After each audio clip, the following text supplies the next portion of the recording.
So I'm back at the mental. All is quiet. Mental, camera, press record, and a car will appear. Scientific fact. Where's the car? Oh, let's see if it'll work. Right, anyway, I'm back at the mental. And many thanks to the recent comments I've had. Don't give up. Documenting the mental. Please don't give up, which I never intended to. I'm going to say it now. I used to say, no car, I can't believe this. I used to say 20 plus years, but it's 25 now, so I'm saying 25 years now. Quarter of a century I've been documenting this place. And I'll still continue, so thanks. Here we go. There's the car. That's got to be over a minute. Hey, they're slowing down. So yeah. Mental, camera, record equals car. So anyways, enough of my face. Show you a bit of the mental. There's the nurse's home and there's the main buildings, and I won't go into what's happening because I've done loads of updates and I told you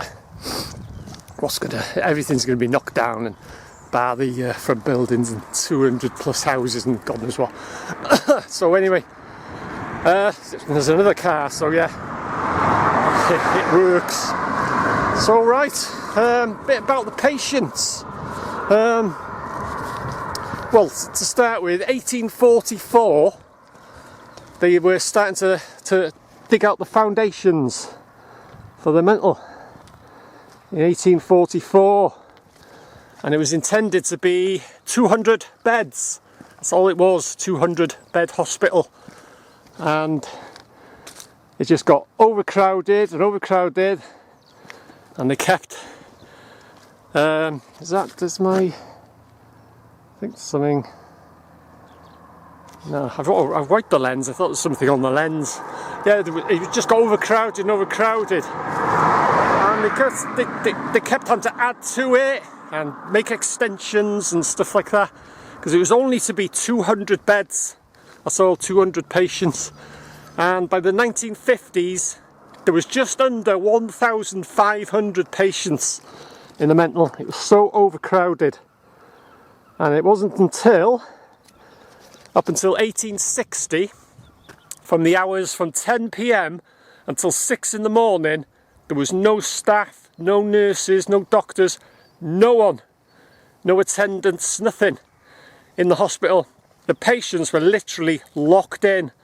Up until 1860s, from 10 p.m. at night till 6 a.m. in the morning, they used to lock the ward doors, corridor doors, the outer doors, the gates, everything. The patients were literally locked in. There was no one there at all, no staff, no nurses, nothing. Just the patients themselves literally locked in overnight. As I say, up until 1860, from 10 p.m. until 6 a.m. in the morning, and then they used to arrive there and open the place up. And there was quite a few patients where aren't allowed out of the hospital, not even allowed in the grounds. There was a lot of escapees, which I've talked about. We used to go and watch them. We used to threaten to jump off the castle walls and that there. But yeah, there was quite a few patients. They were allowed out on their own, and there was a lot of patients where they'd have a nurse with them.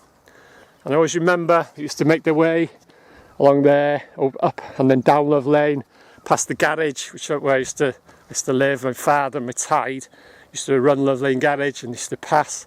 You'd see the nurse pass, and they were never in a crowd. There'd be about 20 or 30 of them, and they're always in a single line, and you see them going past one by one. But they were allowed out supervised. There was a lot of patients allowed out where they didn't have to be supervised. Especially George was one of them. I used to know a lot of the patients, and George was one of them. He used to sing hymns on Sunday morning. He was a good singer. He was only about 5 foot tall. He used to have white hair, big trench coat, and black shiny boots. I always remember his shiny boots. So yeah, like I say, they were allowed out on their own, but a lot were allowed out, and there was airing courts, and there was one there either side, one there. And hopefully I can get it, one there either side of the main buildings, where there was a door let out into a walled section, and all he used to do was wander around all day, and they were called the airing courts. But yeah, like I said, from 10 PM till 6 AM they were literally just locked in. So that's it. So thanks for watching, hope you enjoyed another mental update, and thanks for the support, much appreciated.